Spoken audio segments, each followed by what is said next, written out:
Assalamualaikum warahmatullahi wabarakatuh. Alhamdulillah, pada kesempatan kali ini kita akan membahas periode awal Islam dengan fokus utama pada kehidupan masyarakat Arab sebelum datangnya Islam, serta bagaimana Islam hadir membawa perubahan besar dalam sebagai aspek kehidupan. Materi ini sangat penting karena dengan memahami kondisi masyarakat Arab pra-Islam, kita akan lebih mudah memahami mengapa ajaran Islam diterima, ditolak, dan akhirnya mampu mengubah peradaban dunia. Untuk itu, sebelum masuk ke masa kerasulan Nabi Muhammad, mari kita terlebih dahulu melihat bagaimana gambaran umum kehidupan masyarakat Arab pra-Islam.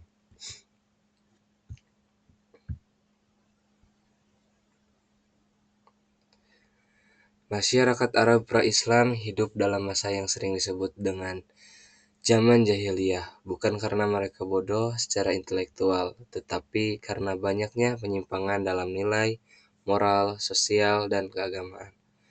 Pada masa ini, kehidupan masyarakat Arab dipengaruhi oleh lingkungan alam yang keras, kondisi geografis padang pasir, serta kuatnya ikatan kesukuan. Semua itu membentuk karakter masyarakat yang keras, berani, namun juga seringkali mengabaikan nilai keadilan. Untuk memahami kehidupan mereka secara rinci, mari kita mulai dengan membahas kondisi sosial masyarakat Arab pra-Islam.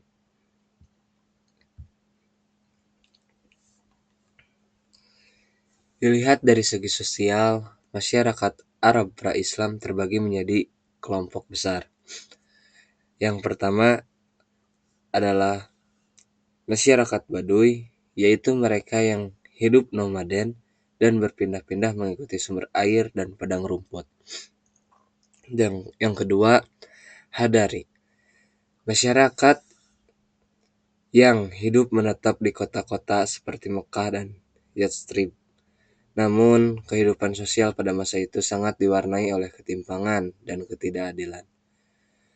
Pada saat itu, perempuan berada pada posisi yang sangat rendah. Bayi perempuan dipakai sebagai aib sehingga tidak jarang dikubur hidup-hidup. Perempuan tidak memiliki hak waris, bahkan dapat diperlakukan sebagai harta warisan. Selain itu, terdapat sistem stratifikasi sosial, mulai dari pemimpin suku, anggota biasa, budak, hingga orang asing yang berada di bawah perlindungan suku tertentu.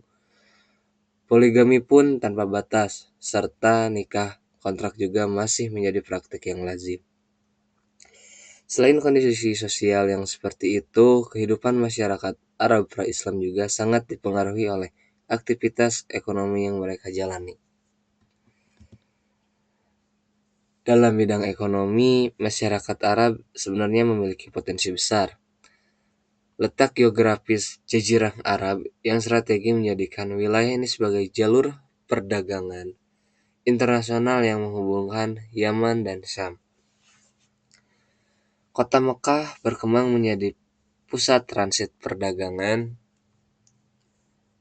Pasar-pasar besar seperti Uqaz, Mazanah, Zulmazaz tidak hanya menjadi tempat jual beli, tetapi juga menjadi pusat pertukaran budaya, sastra, dan diplomasi antar suku. Komoditas yang diperdagangkan antara lain kemenyan, rempah-rempah, kulit, tekstil. Masyarakat mengenal mata uang dinar dan dirham. Meskipun sistem barter masih digunakan, tetapi bagi masyarakat Baduy, peternakan unta menjadi sumber ekonomi utama sekaligus simbol status sosial. Namun di balik aktivitas ekonomi yang cukup maju, masyarakat Arab pra-Islam juga memiliki sistem kepercayaan dan praktek keagamaan yang menyimpang. Dalam aspek keagamaan, mayoritas masyarakat Arab pra-Islam menganut politeisme, yaitu menyembah banyak Tuhan.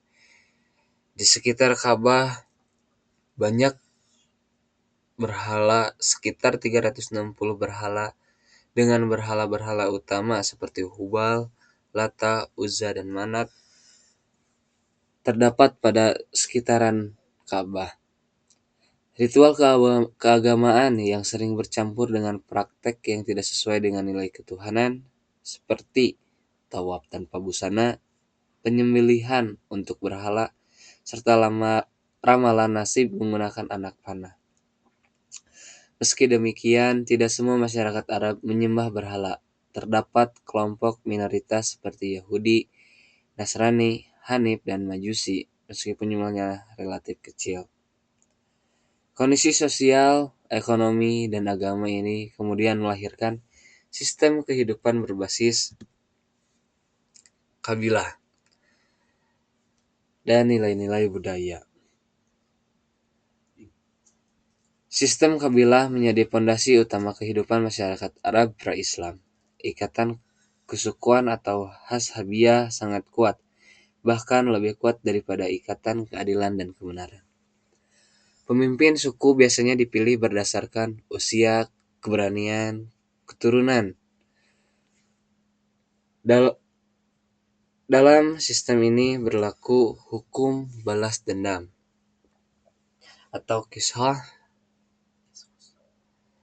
di mana kesalahan satu orang bisa berakibat pada seluruh suku. Dari sistem kabilah inilah kemudian berkembang menjadi nilai-nilai budaya yang dijunjung tinggi oleh masyarakat Arab.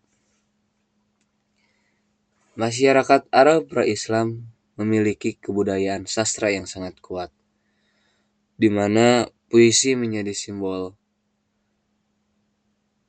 kehormatan suku dan menyentuhkan lawan. Nilai-nilai positif seperti keberanian, kemurah hatian, dan menepati janji selalu dijunjung tinggi. Namun, di sisi lain, kebiasaan buruk seperti minum khamar, berjudi, serta perzinaan juga menjadi bagian dari kehidupan sehari-hari. Dalam kondisi masyarakat yang penuh kontradiksi, inilah Allah SWT kemudian mengutus seorang Rasul untuk membawa perubahan besar.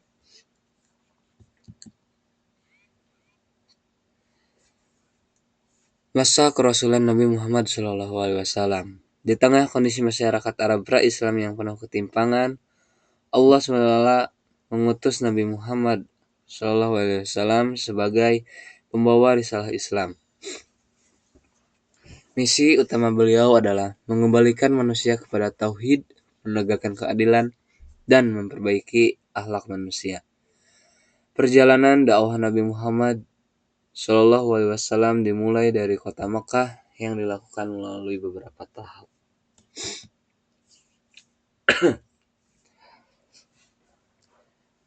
Dakwah di Mekah diawali dengan fase syiriah, yaitu dakwah secara sembunyi-sembunyi untuk membina keimanan para pengikut awal. Setelah itu, dakwah dilanjutkan dengan secara jahiriyah yang lamanya 10 tahun, yaitu dakwah terbuka kepada masyarakat luas. Namun, dakwah ini mendapat penolakan keras dari kaum Quraisy berupa cemoohan, penyiksaan, hingga boikot sosial dan ekonomi terhadap kaum muslimin. Tekanan yang semakin berat inilah yang akhirnya mendorong terjadinya peristiwa besar dalam sejarah Islam, yaitu hijrah ke Madinah. Hijrah ke Madinah bukan sekadar menyelamatkan diri, tetapi menjadi langkah strategis dalam membangun masyarakat Islam. Di Madinah, Nabi Muhammad SAW membangun persaudaraan antara Muhajirin dan Ansor, menjadikan masjid sebagai pusat kehidupan, serta menciptakan masyarakat yang hidup berdampingan secara damai meskipun berbeda agama. Untuk menjaga ketertiban dan keadilan dalam masyarakat yang majemuk ini, Nabi Muhammad SAW kemudian menyusun sebuah aturan bersama.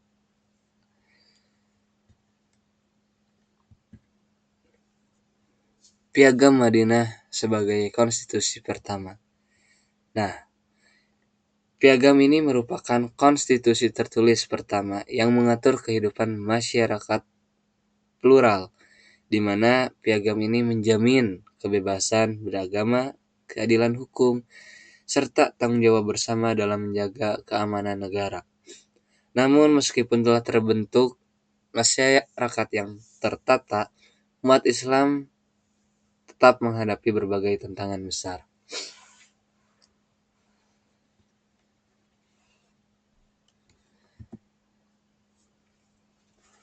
Perang-perang penting, yang dimana perang-perang ini adalah menjadi salah satu tantangan besar bagi umat Islam, seperti perang Badar, perang Uhud, dan Khandaq merupakan ujian yang sangat besar bagi umat Islam dalam mempertahankan eksistensi dan kedaulatan mereka.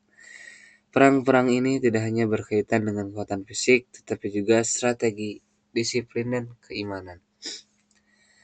Dalam mempelajari sejarah Islam, kita hanya mengenang peristiwa masa lalu. Nah, tetapi kita juga harus mengambil pelajaran untuk kehidupan sekarang dan masa depan. Peperangan Badar, Uhud, dan Khandaq adalah bagian dari sirah Nabi yang syarat dengan nilai-nilai kepemimpinan, kerjasama, ketawakalan. Mari kita bersama-sama pelajari perang-perang penting tersebut. Pertama, Perang Badar. Perang Badar yang dimana terjadi setelah Quraisy menyita harta Muslim yang hijrah dari Mekah, sehingga Nabi memimpin 313 pasukan untuk mencegat kafilah Abu Sufyan yang membawa 1000 unta. Namun kafilah itu lolos dan pasukan Muslim terpaksa menghendaki 1000 pasukan Quraisy yang dipimpin oleh Abu Jahal. Dengan strategi menguasai sumber air, menutup akses musuh, membentuk formasi terlindungi bukit, serta memanfaatkan medan berpasir, Muslim bertahan meski kalah jumlah, disertai mukjizat Nabi dan pertolongan Allah melalui malaikat dan angin kencang. Pertempuran diawali duel Hamzah, Ali, Ubaidah yang semuanya dimenangkan Muslim. Lalu pertempuran besar berlangsung selama beberapa jam yang hasilnya 14 Muslim syahid dan 70 Quraisy tewas termasuk tokoh utama seperti Abu Jahal. Sementara tawanan diperlakukan secara manusiawi. Kemenangan Badar memberikan dampak psikologis besar dan menunjukkan bahwa Muslim mampu mengalahkan kekuatan yang jauh lebih besar.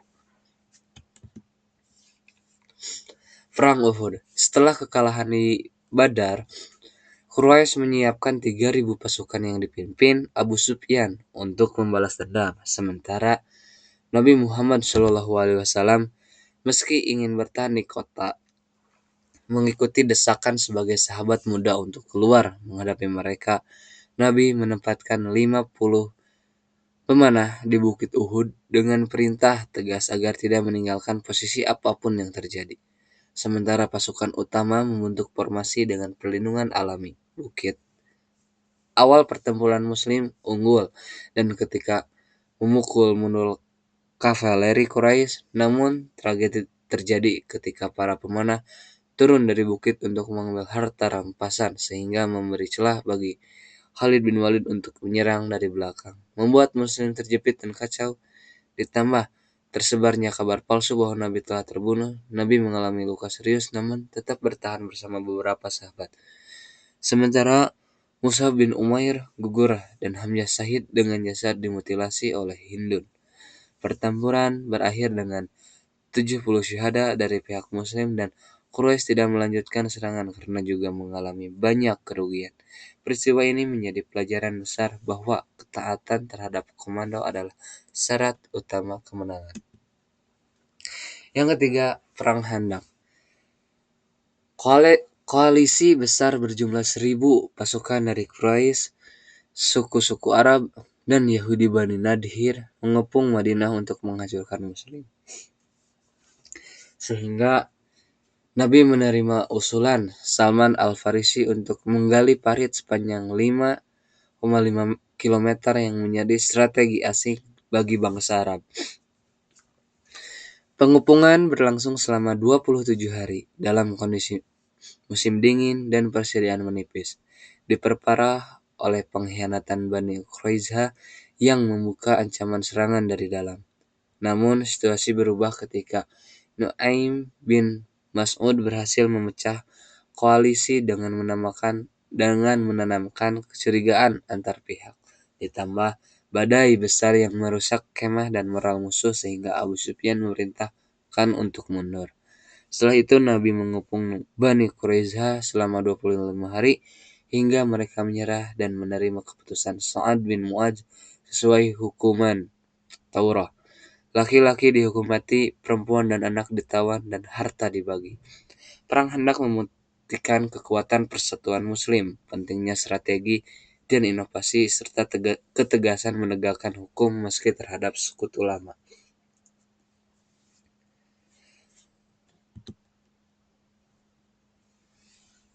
Oke, kesimpulan pada pembelajaran pertama ini kita dapat menyimpulkan bahwa Islam hadir sebagai penyempurna nilai-nilai kebaikan dan menghapus praktek-praktek jahiliyah. Perjalanan dakwah Nabi Muhammad SAW memberikan teladan tentang kesabaran, kepemimpinan, dan keteguhan iman. Pada pembelajaran pertama ini dicukupkan sekian. Terima kasih bagi yang sudah mendengarkan. Semoga bermanfaat ilmunya. Wassalamualaikum warahmatullahi wabarakatuh.